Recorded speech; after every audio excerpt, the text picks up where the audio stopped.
Olá, hoje eu vou falar sobre o cabelo e também sobre a queda do cabelo, quando isso pode significar um sinal de diabetes, um sinal que a gente aprendeu que é silencioso.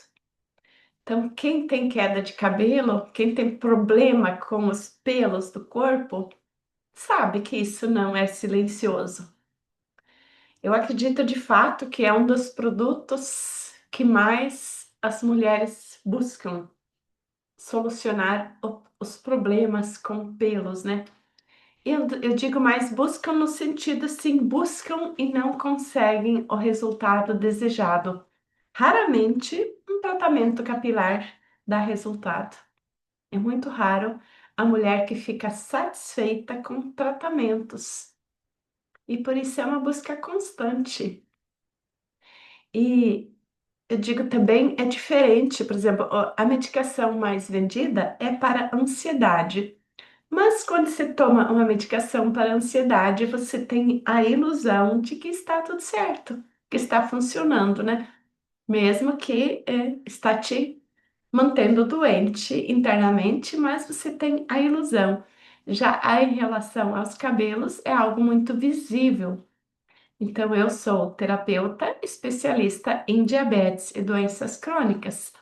A queda de cabelo, principalmente a queda mesmo em relação aos cabelos, é uma das queixas frequentes das pessoas que eu atendo e também é um dos problemas que eu continuo, volta e meia, me desafiando a entender por que tem épocas do ano que meu cabelo fica mais ressecado.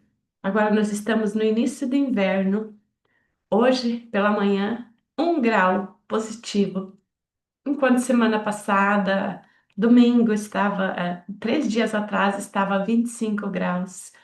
Então, é muita diferença de temperatura. Claro que isso impacta também na nossa pele e no nosso couro cabeludo e nos nossos pelos. Mas isso não causa queda de cabelo, não causa problema como doença. Ele não chega a tanto porque o nosso corpo está acostumado com isso. Nossa fisiologia está adaptada com essa realidade. Porque senão as pessoas que vivem nas regiões mais frias estariam carecas e não é isso que acontece. Não é o que decide se a pessoa vai ter cabelo ou não, o frio ou o calor, né? Então ele só interfere um pouco, mas não tanto. Então vamos um pouco conhecer um pouco da história, um pouco de anatomia, porque o cabelo, anatomicamente, o cabelo, ele está na cabeça, na parte superior, onde está a parte mais alta no nosso corpo, né? O que que é a parte mais alta? O que que ela significa? Isso já tem a ver com a queda, com os cabelos quebradiços, com os cabelos fracos, né? Então, quando nós estamos saudáveis, os nossos cabelos também estão saudáveis. E quando eles estão quebradiços, quando eles estão opacos, sem viço, significa que tem algo acontecendo, algo abaixo dessa cabeleira ou algo em relação ao que está acima dessa cabeleira. O que que está acima da nossa cabeça? As autoridades, nosso pai, nossa mãe, às vezes o nosso trabalho, às vezes os nossos filhos, às vezes o nosso companheiro, nossa situação, o ambiente que a gente vive, né? Então, o que está acima é aquilo que a gente não consegue controlar, igual os cabelos rebeldes. Os meus cabelos, eles mudam conforme a estação do ano, conforme as estações da vida que eu vivi. Eu sempre usei eles soltos, muito tempo curtos, mas sempre foram rebeldes, mas teve épocas que eles ficaram mais rebeldes. E quando eu estava me aposentando, quando eles ficaram brancos, eles são total brancos já, né? Quase total. Eles ficando mais rebeldes, aqueles rebeldes sem uma posição. Tem tudo a ver com o meu interno. Então, o cabelo nosso, ele sempre representa como a gente se sente de fato na vida, como a gente se posiciona diante da vida, como a gente está posturada diante da vida externa e da vida interna, né? Então, como eu me sinto, como o que é superior a mim, como eu estou conectada ou desconectada com aquilo que está acima de mim. Tudo isso está representado na nossa cabeleira. Então, se eu sou uma pessoa muito rebelde, muito desconectada, possivelmente meu cabelo também seja assim, rebelde, quebradiço, opaco. Aí a gente fala que o estresse causa danos aos cabelos.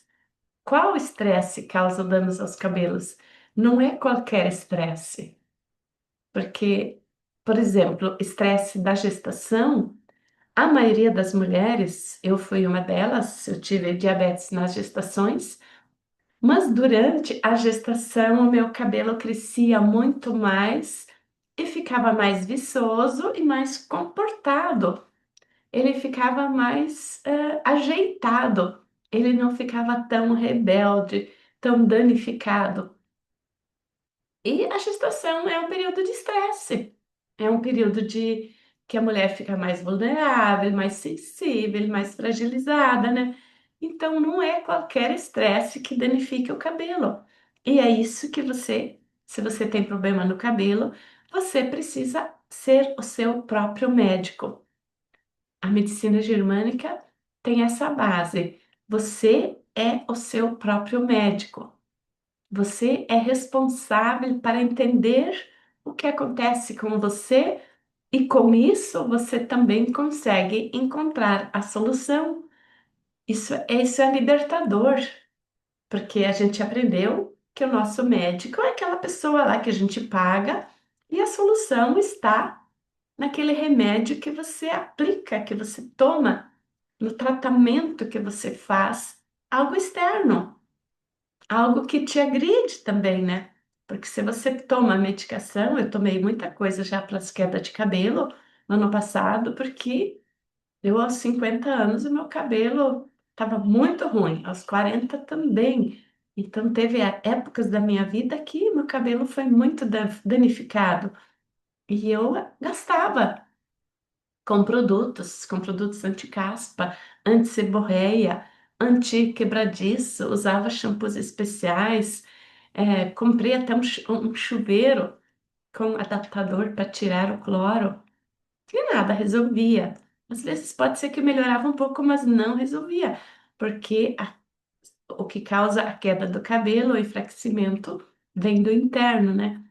Então, mas voltando ao nosso cabelo, nossa fisiologia, né? O cabelo está acima de nós, ele está entre meio eu e o mundo externo. Então, o cabelo ele tem esse significado.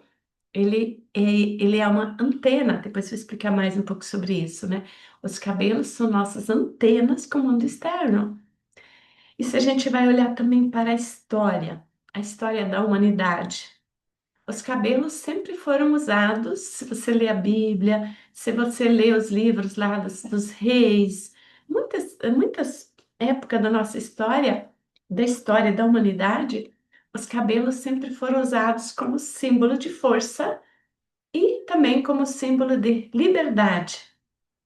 Esses dois símbolos, eles estão presentes indiretamente no inconsciente nosso também. Quando a gente vê que tem alguém que tem uma cabeleira vasta, grande, espalhafatosa, a gente já entende que essa pessoa é uma pessoa livre, é uma pessoa que solta, que pode fazer o que quiser. A gente tem essa mensagem inconsciente. Não é uma pessoa obediente, porque a gente tem até os status social. Homem tem que ter cabelo curto, mulher tem que ter cabelo longo. Isso faz parte da história, claro. A gente vai adaptando, mas a crença, o senso comum continua sendo esse. Tem cabelo longo uma criança? Essa semana passada eu vi uma criança numa festa e todo mundo tratava ele por ela, um menininho de 5 anos, até que alguém que era parente dele comentou: o nome dele era o nome de um menino. E todo mundo tratava por ela, por causa do cabelo loiro, longo, bonito. Mas o que isso causa numa criança por causa desse nosso preconceito? É cabelo longo? É menina. É cabelo curto? É menino. Eu senti muito esse preconceito quando eu frequentava a escola até no quinto ano. Eu sempre usei cabelo curto. A minha mãe que cortava. Imagina, eu era de uma família grande e não tinha nem shampoo, nem condicionador, nem escova de cabelo, não tinha secador. Não tinha mãe com tempo de arrumar o cabelo para eu ir para a escola. Então, qual é o hábito que ela adotou que funcionava para ela na época? Cortar o cabelo em casa. Então, a tesoura geralmente, porque meu cabelo era rebelde, ela molhava ele para cortar, ficava reto. A hora que ele secava, ele fazia isso. Um lado bem mais alto que o outro e cheio de ponta, né? Com toda a rebeldia. Então, quanto mais curto, mais ele se ajeitava, menos aparecia. E eu ia para a escola e sempre ficava, eu tinha vergonha de usar saia, de usar vestido. Então, olhe para a tua história. Quais as vergonhas que você desenvolveu? Quais os complexos de inferioridade que você desenvolve e ainda mantém por causa lá da tua infância, né? Então, eu parei de ir na escola com 11 anos, 10 anos, eu terminei o quinto ano, não quis mais estudar. Porque eu tinha muita vergonha de ser quem eu era, né? Então, quando eu usava saia para ir na escola, porque era obrigatório, eu tinha vergonha na estrada, que a gente caminhava longe, eu ia com os meninos. Eu achava que todo mundo olhava para aquele grupo e eram tudo meninos e um menino de saia. Era assim que eu me via e eu me sentia homem no meio deles. Sempre não me permiti ser feminina. Então, claro que tem muitos outros complexos junto, né? Mas o cabelo, ele tem muito essa sensação de liberdade, de ser quem eu sou e também de identidade, né? Nesse caso, a identidade que está por trás da diabetes, né? Todo esse conteúdo que eu trouxe até agora, ele é geral, né? É algo genérico. Todo mundo vive numa sociedade, mas quando isso interfere na diabetes ou não? Se eu não sei se eu sou um homem ou se eu sou uma mulher, se eu não sei se eu sou uma pessoa, para que que eu existo? Eu não sei para que que eu nasci, eu não sei para que que eu vivo, eu estou deixando a vida me levar. Então, se eu acordo de manhã e só faço aquilo que o externo me obriga a fazer, só condicionada pelas minhas emoções negativas, pelos meus medos, e eu não construo a minha história, o meu papel social, a minha responsabilidade na minha própria vida, isso vai me tornar uma possível pessoa ou com esclerose, eu digo no sentido de esquecimento, não de Alzheimer, porque o Alzheimer tem uma causa diferente, ele não vem no mesmo caminho do esquecimento, que a gente aprendeu que a pessoa que vai esquecendo as coisas está entrando em Alzheimer. Não, porque o Alzheimer e a diabetes não têm nada em comum. Quem tem em comum é a pessoa que vai se tornando esquecida, falta de memória. É diferente do que Alzheimer, né? Então, a pessoa que vai tendo lapsos de memória, tendo dias que fica mais esquecida, começa assim a dar brancos, de repente está falando e perde o fio da meada, vai para um lugar fazer algo e esquece que foi fazer. Quem nunca, né? Só que quando isso se torna repetitivo, vai, lava a mão no banheiro e volta lá 3 horas depois e a torneira estava correndo água. Isso é muito comum nas pessoas que vão envelhecendo. Isso não é Alzheimer, isso é, claro, se for Alzheimer, ele vai progredir rapidamente, né? Tem uma diferença ali, né? Mas é o esquecimento que a memória vai se apagando. Isso sim tem a ver com queda de cabelo também, porque tem a ver com símbolo de não liberdade. não força, né? Então, o cabelo, ele tem o símbolo da liberdade. Eu sou quem eu sou.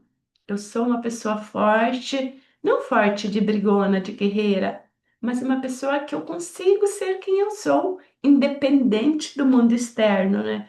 Independente do que os outros vão falar. Eu consigo caminhar na rua sem achar que tá todo mundo me observando, né? Como eu estava comentando sobre a criança que eu fui, que eu estando no meio de um grupo de 10 meninos e eu sozinha ali no meio, eu achava que estava todo mundo olhando para mim. Olha só, quando que o mundo lá fora vai parar para ficar olhando para isso? É uma coisa corriqueira, né? Então, essa sensação de ser tão feia, tão negativa, achar que todo mundo vai reparar em você, então você vai também se sabotar na vida adulta. Você vai, quando você começa a fazer uma live, você começa a achar que as pessoas entram na tua live, assistir o teu conteúdo só para olhar teu cabelo feio, só para olhar se você sabe falar bonito. Você continua achando que você é o centro das atenções da vida do outro. E o cabelo, ele denota muito isso. Quando você se acha a pessoa mais incapaz, nunca está pronta, olha para o que está por trás disso. E se você tiver problema de cabelo seco e ressecado, então você já tem mais uma pista. Então, o cabelo, ele é um jeito de você estudar a tua personalidade, estudar os teus medos. É um caminho do autoconhecimento. Pois eu comentei antes que eu, volta e meia, eu me desafio a estudar um pouco mais sobre os cabelos, porque tem épocas que o meu cabelo fica mais ressecado, mais oleoso, mais rebelde. Isso tem tudo a ver com o período que eu estou passando. Quais os estresses, que tipo de estresse que eu estou vivendo, né? Não é qualquer estresse. Então, o cabelo, ele é o símbolo de força, o símbolo de liberdade. De fato, ele representa a tua liberdade de vida, se você entende o que ele te fala. Mas voltando para a história, nos exércitos, o que acontece ainda hoje? A pessoa começa a pertencer ao exército, a esses grupos, o que que faz? O primeiro passo, por exemplo, lá aos 17 anos, quando faz alistamento militar, quando faz o juramento lá, não conheço muito das regras, sei que tem um dia que os adolescentes vão lá e voltam com a cabeça raspada, voltam com o uniforme, voltam com esse. O que que é esse símbolo? É o símbolo da submissão. Rapar a cabeça, raspar a cabeleira, significa a partir de hoje eu não sou mais livre. A partir de hoje eu pertenço àquele grupo e eu pertenço àquelas regras, né? Então significa cortar a liberdade. Os monges, com certeza você já viu um monge, eles também raspam a cabeça. Para quê? O símbolo é o mesmo, para dizer que eles pertencem àquele grupo, àquele clã, mesmo que o significado deles seja diferente. Eles também têm o símbolo igual aos soldados. A partir do momento que eles entram, eles raspam a cabeleira para dizer: agora você não é mais dono da tua vida. Agora quem é dono da tua vida é esse grupo. E isso se aplica à queda de cabelo genética, né? Minha mãe não tinha cabelo, logo eu vou chegar nos. Eu conheci minha mãe desde criança. Minha mãe tinha cabelo fininho, frágil, curtinho, sempre o mesmo corte, sempre do mesmo jeito, né? Então, geneticamente eu podia usar isso. Mas na parte do meu pai também era careca. Mas as minhas tias tinham uma cabeleira. Minhas tias da parte do meu pai, né? Minha irmã gêmea do meu pai tinha um cabelão grosso, forte. E era irmã gêmea. Porque irmãos gêmeos, o homem perde o cabelo e a mulher não. Então, tudo tem. E tem casos que a mulher perde o cabelo e o homem não. Mesmo tendo quase todos os mesmos genes, né? Então, tem coisas além da genética, além do ambiente onde foi educado. Porque foram educados até os 20 anos pelo mesmo pai, pela mesma mãe, pelo mesmo corte de cabelo, pela mesma educação. Só que meu pai, com 30 anos, já estava quase todo careca. E minha tia, eu conheci ela depois, eu já era adulta quando eu conheci a irmã gêmea do meu pai. Eu estranhei muito. Ela era igual ao meu pai, mas com uma cabeleira viçosa, cabelo grosso, forte, coisa que eu não conhecia na minha família, né? Então, o cabelo, por que os monges raspam a cabeça? Por que os soldados raspam a cabeça? Para significar submissão. Os monges, claro, eles têm um significado mais profundo, para que o cabelo não atrapalhe, porque o cabelo é sinônimo de vaidade também, né? Então, mas por que não pode atrapalhar? A vaidade não pode atrapalhar, porque agora eles estão na posição de subalternos, de submissos, né?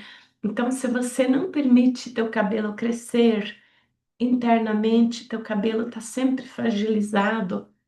Em que você se sente submissa? Você é prisioneira de quê? O que que te mantém submisso? Por que você não pode erguer a cabeça e chacoalhar o teu cabelo? O que que te impede? Então são prisões internas. Hoje, porque hoje você pode. É, antigamente, eu tinha anotado aqui nas minhas anotações para falar mais tarde. Antigamente, se a gente vai olhar a história, o cabelo ele sempre foi um sinal de obediência, sempre foi um sinal de submissão. Então, a obediência vinha em primeiro lugar. Isso é história recente. Olha a história da escravidão aqui no Brasil. Olha, se você assiste filmes, ou depende da idade que você tem, você ainda vai conhecer, você vai ter lembranças também, né? Pessoas que não podiam deixar o cabelo crescer, porque a obediência vem em primeiro lugar. Porque os servos, eles nunca puderam deixar cabelos ficar grandes, né? Então, quando você assiste aqueles filmes dos reis, das rainhas, os homens, os patrões, os reis, isso no tempo da escravidão no Brasil, muito recente. E lembra que nós temos 15 gerações de sangue, de células no nosso genes, na nossa genética, nós temos 15 gerações. E a gente conhece uma, duas gerações. Eu conheci meus pais, meus avós eu não conheci. Eu não vi eles, eu não sei como eles eram fisicamente, né? Então eu só conheço uma geração antes de mim, mas eu tenho no meu genes 15 gerações, então eu não posso dizer que eu tenho doença genética, porque eu não sei quais são as doenças genéticas da minha família. Eu só sei da diabetes que chegou na última geração. Se tivesse chegado lá 14, 15 gerações atrás, eu não teria nascido, porque depois que tem muito tempo de diabetes na família, as mulheres diabéticas elas não levam em frente a gestação, né? Então é certo que no meu clã a diabetes não é antiga. E se eu tenho 15 gerações de diabetes, de células no meu corpo, como é que eu posso dizer que minha diabetes é genética? É ter uma mente muito pequena acreditar que a diabetes é genética se eu só conheço uma geração ou duas. Às vezes as pessoas conhecem duas, né? Eu vejo nos meus atendimentos, pessoas falam, normalmente quem acredita que é genética nem vem se tratar, né? A maioria das pessoas que vêm se tratar, ou porque a mãe não tem diabetes, ou porque, igual eu vi o que a diabetes causou na minha mãe e na família, por isso eu não quero repetir a história dela, né? Então, tem esses dois são os fatores, né? Então, normalmente, aquela pessoa que tem a desculpa de é genética, ela nem quer ajuda, né? Porque ela está conformada. E isso se aplica em todas as doenças. Se você é uma pessoa conformada, você vai viver a história, vai se repetir, né? Então, voltando à história. Como era há pouco tempo? As pessoas que eram submissas, que eram escravas, que eram empregados das casas, eles não podiam usar cabelo grande, cabelo solto. É só você olhar nas novelas ainda. Quando tem uma empregada doméstica numa novela, numa família rica, como ela está com o cabelo? Hoje em dia já tem que usar a touquinha, mas quem não usa a touquinha, que é uma forma de submissão maior ainda, né? Usa como o cabelo preso no rabo de cavalo ou curtinho. Então, tá explícita essa mensagem. Se eu não tenho cabelo, é porque eu sou uma pessoa escrava, eu sou uma pessoa humilde, eu sou uma pessoa submissa, eu sou uma pessoa sem direitos, eu sou uma pessoa que eu não posso aparecer, porque o cabelo, ele também tem, é ornamento na pessoa, né? Então, a pessoa que quer aparecer mais vistosa, normalmente ela deixa o cabelo maior. E até pouco tempo, isso é como eu estava comentando, na história não era possível alguém que era servo deixar o cabelo crescer, né? Então, quanto você se sente ainda escravo, escrava da própria vida, né? Se você não permite que teu cabelo cresça, né? Então, a mensagem é direta. E hoje também a gente vê muito assim a pessoa muito disciplinada, muito rígida, aquela que vai para academia, aquela que corre para dar conta da vida. O que que ela faz? A mulher, principalmente. Ela vive com o rabo de cavalo. Rabo de cavalo, olha que nome feio. Por quê? Porque o cabelo preso, amarrado, ele faz a pessoa ter foco, ele tem esse símbolo. Claro que se vai na academia, você vai lá malhar com o cabelo, seu cabelo é grande e tá solto, ele vai te atrapalhar. Então, mas se você vive uma vida inteira que o cabelo não pode se atrapalhar, seu teu dia, uma vida inteira, eu digo 24 horas. Seu tua rotina no teu trabalho, você tem que estar sempre com o cabelo preso, porque senão ele vai te atrapalhar. Muito cuidado. Você não está se permitindo ser uma pessoa livre, né? E outro significado que o cabelo tem, até pouco tempo, e ainda é senso comum, que uma mulher, por exemplo, olha para uma briga de mulheres, quando começam a se agarrar fisicamente, primeira coisa é agarrar o cabelo. Uma mãe que não consegue, alguns vão se identificar, uma mãe que não consegue alcançar os filhos para castigar, para punir, para pegá-los, o que que ela vai fazer? Vai pegar pelo cabelo, na parte mais fácil de agarrar. Então, quando você não deixa o cabelo crescer inconscientemente, quando você não se permite ter um cabelo farto, quer dizer, eu continuo me castigando. A vida não, a vida, minha mãe parou de puxar o meu cabelo, mas ela tinha razão, eu não tenho valor, eu não valho nada, né? Então eu continuo me castigando, eu continuo não deixando meu cabelo ficar viçoso. Isso tem muito a ver com o estresse, que a gente fala que é estresse. Então, quando a gente fica estressado, o cabelo começa a ficar quebradiço, para quê? Para quebrar, para parar de estar ali incomodando, porque o foco está em algo diferente. Então, não deixar pelos crescer em abundância tem muito esse significado. Eu vou me castigar, eu continuo vivendo na postura de submissão. Eu não posso ser livre e ninguém vai me agarrar também, né? Porque a pessoa com o corpo liso, sem cabelo, sem pelos no corpo, ela fica mais lisa, ela fica mais escorregadia, permite mais ficar mais oleoso. E olha também, acho que é seborreia que deixa o couro cabeludo oleoso, que depois se transforma às vezes em caspa, às vezes não. O que que é esse excesso de oleosidade? Eu preciso escorregar mais porque a vida ainda está querendo me alcançar.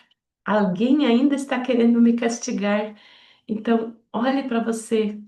Quem está querendo te castigar ainda? Provável que é você mesma, mas você vai usar. Às vezes você identifica isso no marido, às vezes você não consegue nem identificar, mas lembra que tudo é algo que eu comento sempre nas lives, né? A medicina germânica ela tem muito isso. Tudo parte da tua percepção. A epigenética que provou isso, né? A tua doença, ela vem da percepção que você tem sobre as situações, não sobre como de fato eles aconteceram. Por isso tem irmãos que ficam carecas e outros não, né? Como eu comentei da minha tia e do meu pai, né?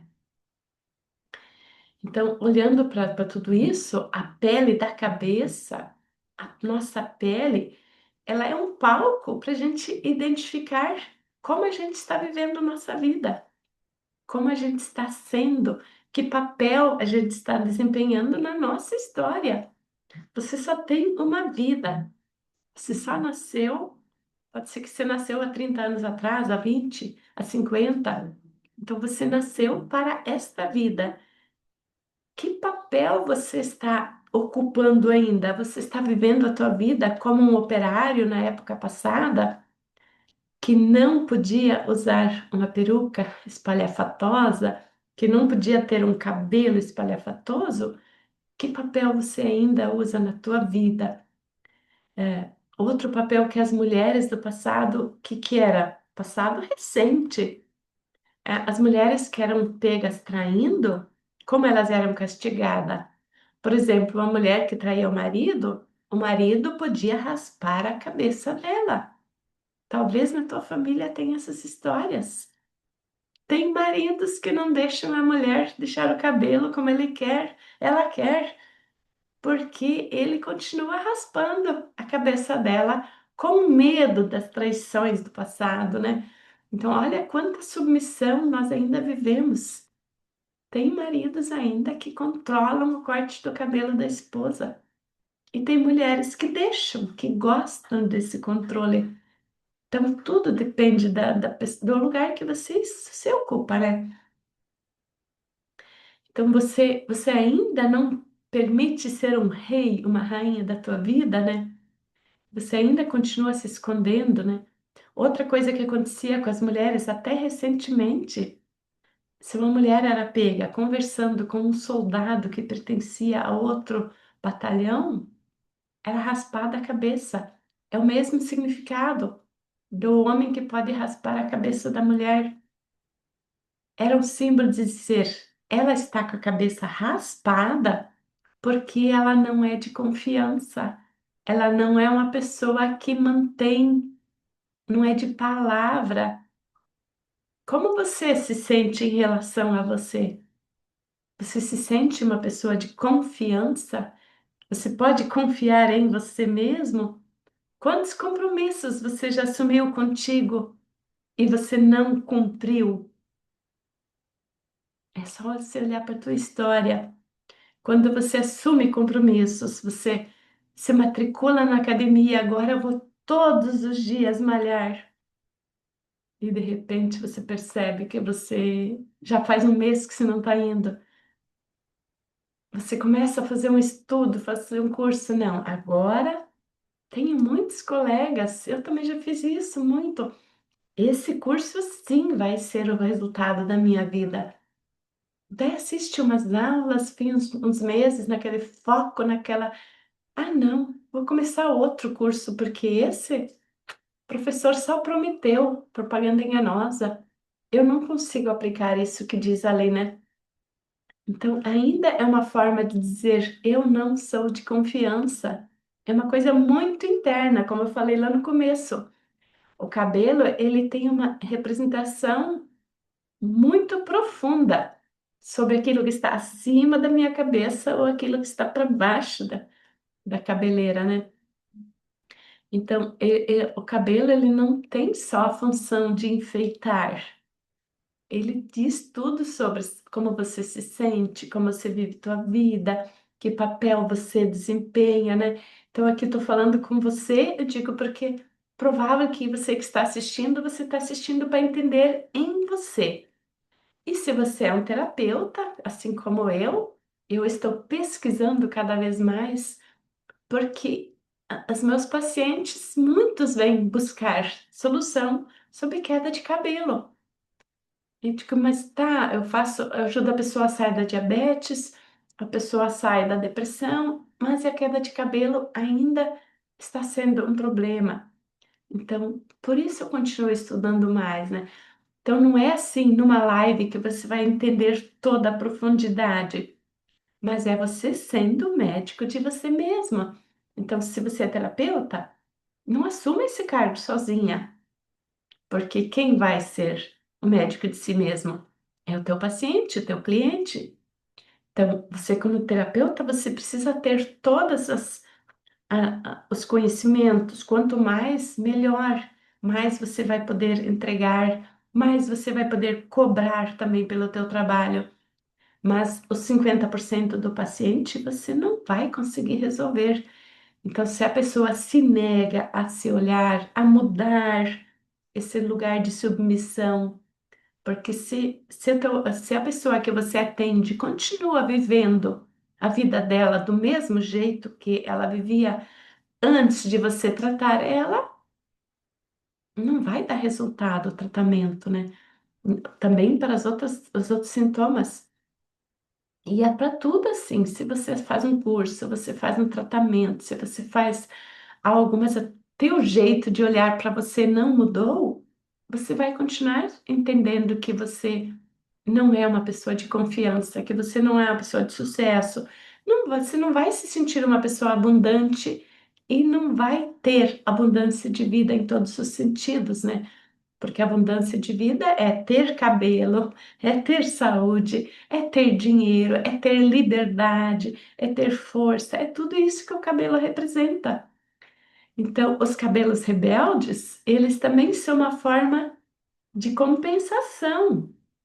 Não quer dizer se eu tenho cabelo rebelde é porque eu me sinto livre. Não, pode ser uma forma de rebeldia que eu venho mostrar para o mundo.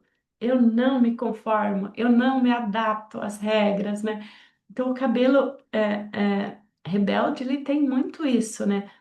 Claro que você tem que olhar para a tua genética também, porque se você é filha de pai e mãe, de todos os ancestrais que tiveram cabelo muito encaracolado, olha para a história deles. Eles eram pessoas livres, eles eram pessoas como eles eram.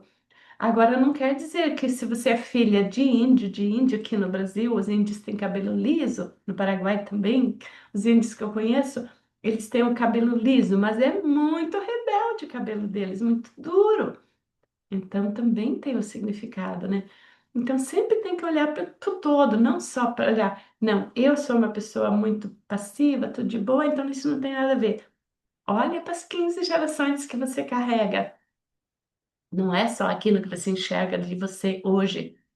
Então, o cabelo rebelde, ele, além de ser, de significar que nós somos pessoas rebeldes que não nos conformamos, e é muito comum a pessoa diabética ter o cabelo rebelde antes de perder tudo, é porque lá dentro nós temos um desejo de conquistar novas terras, de conquistar novos lugares no mundo, de trocar de posição social. Olha para a tua genética.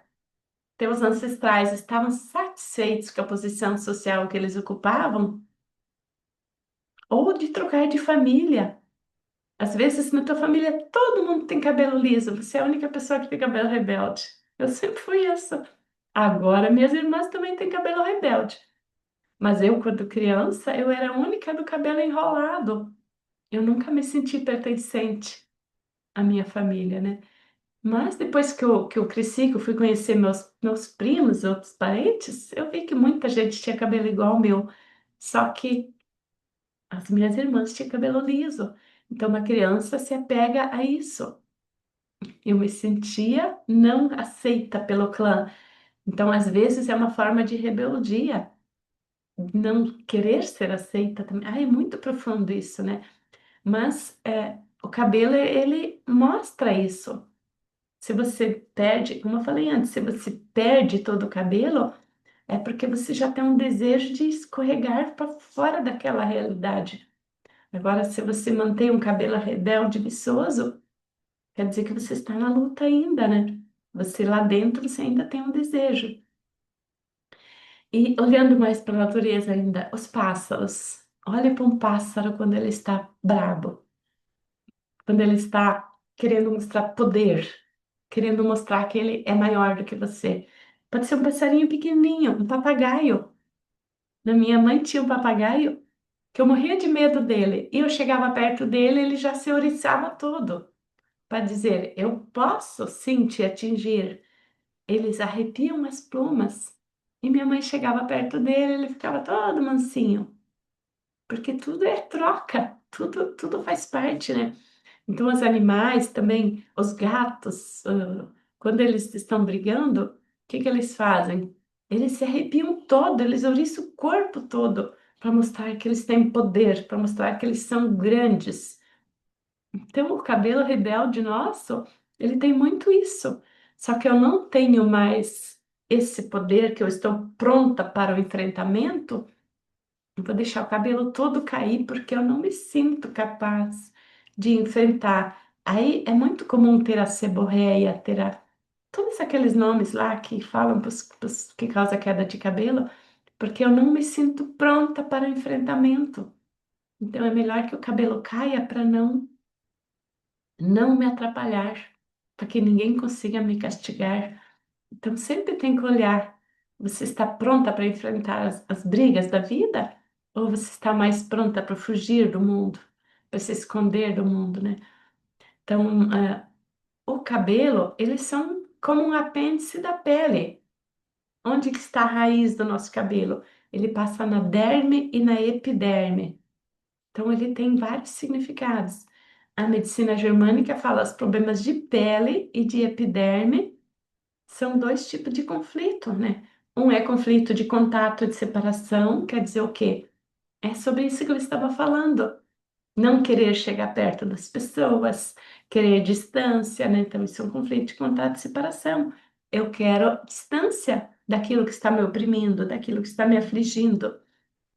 Aí tem também o conflito de ataque, que ataca a derme.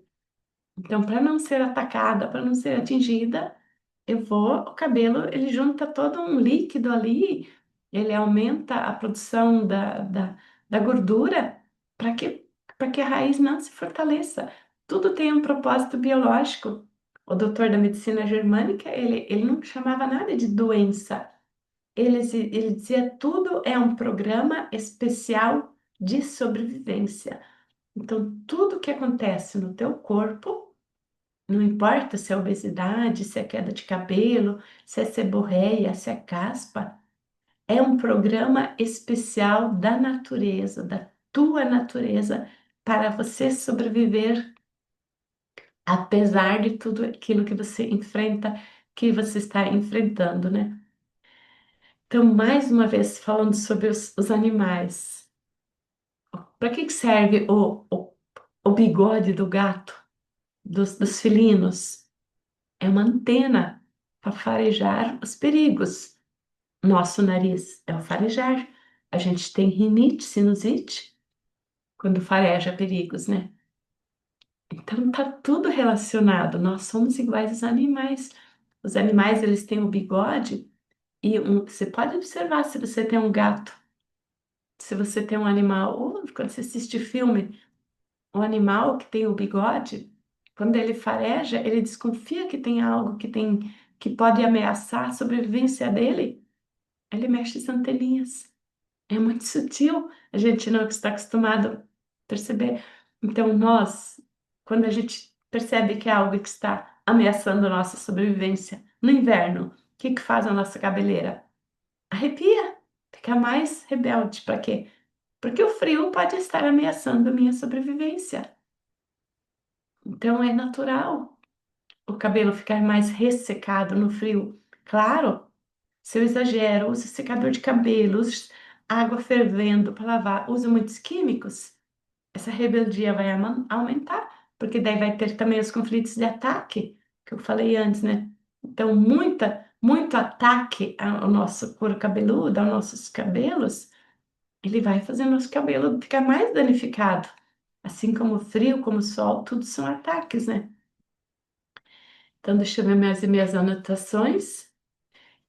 Então, era isso que eu tinha a falar para hoje, né?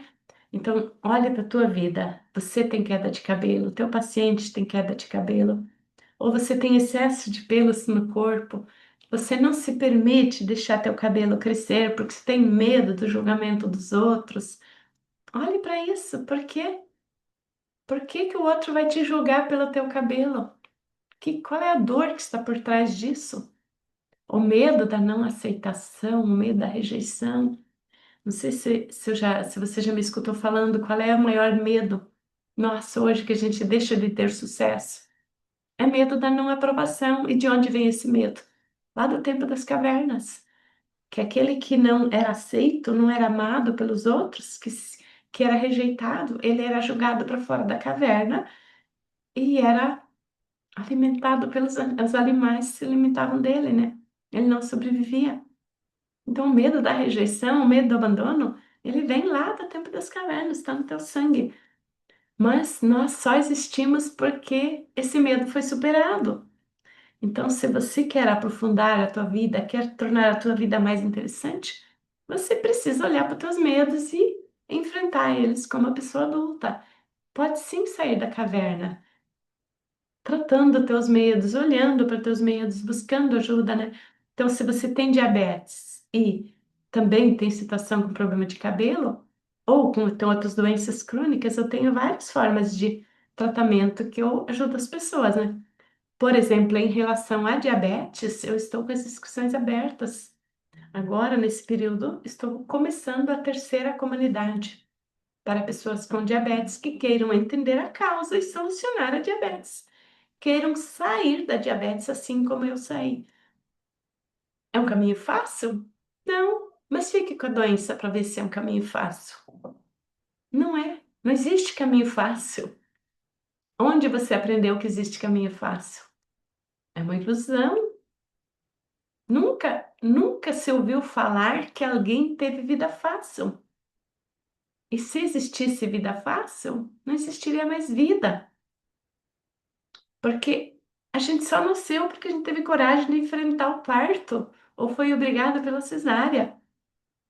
A natureza só existe, só cresce porque a semente tem coragem de deixar de ser semente, né?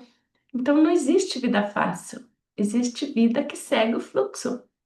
Então, se você tem medo de buscar ajuda para o teu tratamento, porque você acha que é sofrido olhar para tuas dores, experimente ficar na doença. Experimente ir pelo caminho da doença, né? Então, de qualquer jeito, você vai sofrer. Mas como você quer enfrentar a tua vida? Como você quer estar daqui a 5 anos, daqui a 10 anos? Foi esse pânico que me fez reagir. Eu, com 50 e poucos anos, eu percebi que eu estava pior emocionalmente do que minha mãe com 80. Fisicamente eu ainda estava melhor, eu ainda não estava com tanta medicação, mas emocionalmente minha mãe estava tranquila e eu nem dormia de pânico. Claro, ela também tinha insônia, mas ela não sofria emocionalmente o jeito que eu estava, né?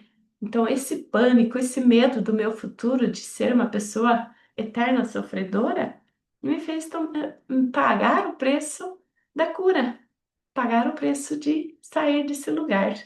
E foi a medicina germânica que me abriu as portas para isso.